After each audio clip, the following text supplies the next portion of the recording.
There's going to be strong opinion on whoever they hire. And it's mostly going to be negative. Because it's the Browns, right? Am I right? I actually think people have been a little more open-minded than I expected because they know once the Harbaugh thing was clearly a pipe dream, I think fans are very open-minded because of the pool. Like, if the pool is going to be guys that have not done it before, unless you go with the retread. All I'm seeing is that if you want Jim Schwartz, it's 6-year-old old defensive coordinator, doesn't get it done in this league anymore, or if you want to take Grant Udinski, which are obviously there are different ends of the spectrum there. Grant Udinski, a 30-year-old guy with no experience, typical Browns, typical stupidity. Like, I don't think anybody's going to be very thrilled. There's going to be some, but it's going to sound like a great big fight. And I think we're in the same spot here when it comes to the quarterback spot where, like, I didn't realize Darryl got hammered for kicking around the idea of trading for C.J. Stroud. And I think some of this stuff is way overblown. Yeah, he had a terrible game. I watched that whole game on Sunday against New England. He was absolutely dreadful. You guys are right. And he did not play that well in the postseason. And he really hasn't played that well in the postseason here, except for the first time out. But just getting to the postseason is tough enough, and we're getting to a point here, guys, quarterbacks aren't falling off of trees. So you got to kind of stick with who you have because we're seeing some guys go out and they're getting second chances, and they're doing well with those second chances. Well, I don't want to be a team that gives up on a guy and lets him have a second chance somewhere else. I want to get it done with my own organization. So I think if you're the Texans, like some of this conversation that's going on around some of the fans, hey, I understand fans are mad and it wasn't a good performance whatsoever. Let's calm down here and make the right investment on this. And I look at the Browns quarterback situation the same way, is that I'm getting some pushback on some of the things that I've said where I'm not just changing out the quarterback room for the sake of changing out the quarterback room. There's better options that you can get. Mac Jones is a better option. Comes with strings attached. Malik Willis is a better option, or it seems like a better option for you. He comes with strings attached.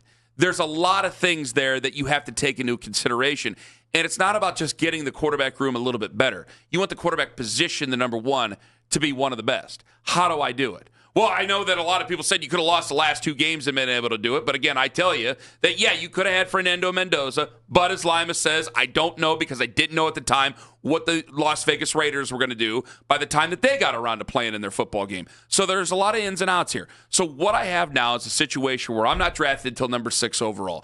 And the quarterback room as of right now is not a good one. Shedeur, Dylan Gabriel, Deshaun Watson. Or Shedeur, Deshaun Watson, then Dylan Gabriel. Ain't a good spot for anybody involved. That's fair. But I'm not going to make some foolhardy, crazy decision because the crazy decision is what got you here in the first place. But you don't giving up 3 first-round picks for an albatross is what got you here in the first place. You're not doing that to get any of these guys. But you don't think it's crazy to just run it back and say, well, we have a new coach. Because I think that's crazy. But I think that could get everybody fired in quick order. See, I don't. But I don't think it's going to be that much better. I'm going into this next season thinking they're going to win 5 or 6 games. That's where I'm at. Now, and that's the defense winning those games. Yeah. So more than likely. And if Shedeur doesn't play that well, fine. He doesn't play that well. Deshaun Watson, how well do I really want him to play because I'm afraid he's going to fool us? Like it's not a good spot. But how much better am I making it? Do I believe that much in Malik Willis? That I'm going to give him $50 million over the next couple of years?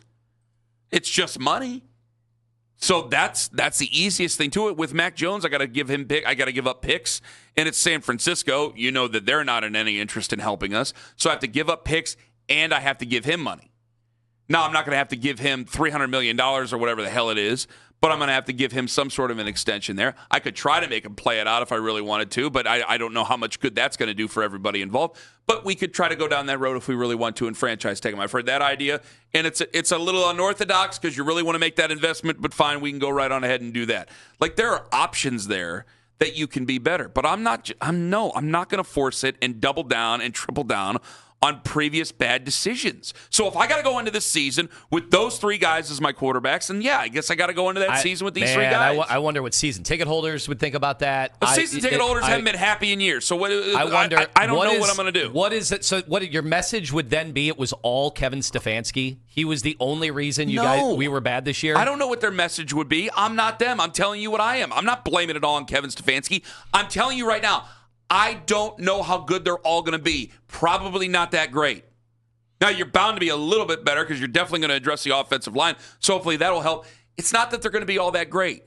I don't want to make some crazy decision and then have to invest even more. That's why I've been sitting here screaming no to Ty Simpson, because you're just going to invest even more if you take him in the back end of the first round. Or, God forbid, now what we see about the quarterback room or the quarterback class, he'll probably shoot up the draft board for a lot of people. And then there's the other ones that we don't talk about that I'm sure will work out and look good, and all of a sudden you'll hear great things about them. The only way they could possibly run it back with this quarterback room is if the messaging is, oh, boy, you guys got to see Deshaun Watson.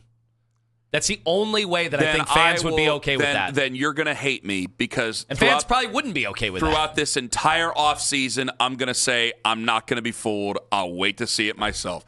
Of course, they're going to come out. You are right. You're correct. They will come out if you have these three guys. Say Shador's your starter. Say Deshaun's your starter. Oh, God, that's even better. They will come out, and there will be stories about how much progress they have made, how much better they've been. Wait until you see this, that, and the other. The ground shooketh beneath Hugh Jackson when Robert Griffin III took his turn on play action. You will hear those types of stories. And I will tell you right now, from this month of January all the way up through August, getting ready for week 1, I'm going to tell you, I ain't going to believe it.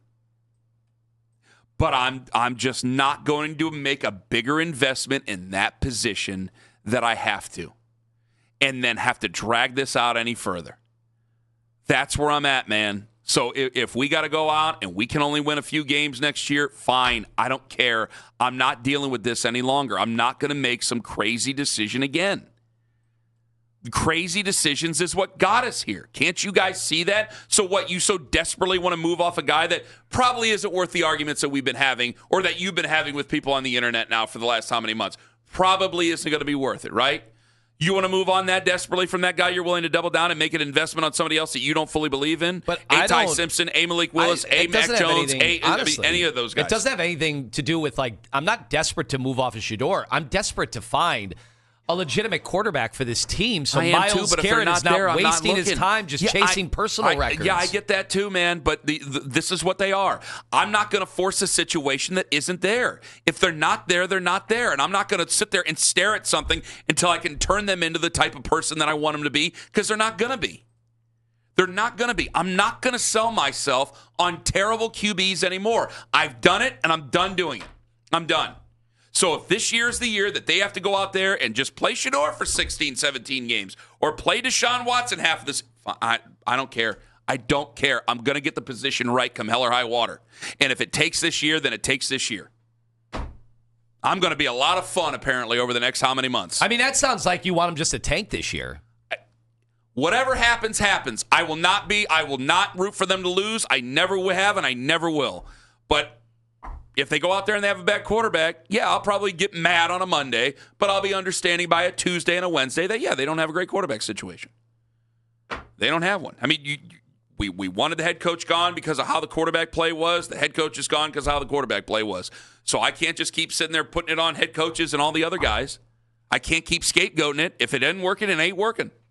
216-474-0092, Alex and Warren. Hello. Good morning. How are you? Doing well, Alex. Go ahead. So I was listening to a breakdown about the Browns roster yesterday, and so if you're a coach coming in, you have to look forward to probably the worst offensive line in football if you have to assume that you're losing Wyatt Teller and Joel Bitonio, correct? Okay. What quarterback is going to be good behind the worst offensive line potentially in football? Josh Allen. Yeah, I guess so. I get what you're saying. I mean, it takes a very special QB to be good. I mean, that's what you're saying, yeah. And you had brought up the point about Kevin. Like, is it just Kevin's fault that we've been bad for years and years and years? Well, can you name an offensive player that developed and became better over Kevin Stefanski's tenure? Like, off the top of your head, can you name, maybe besides David Njoku? Okay, I'll give David Njoku. But can you name, more? Like, do you have to think hard to name more than David Njoku? Yeah. I do.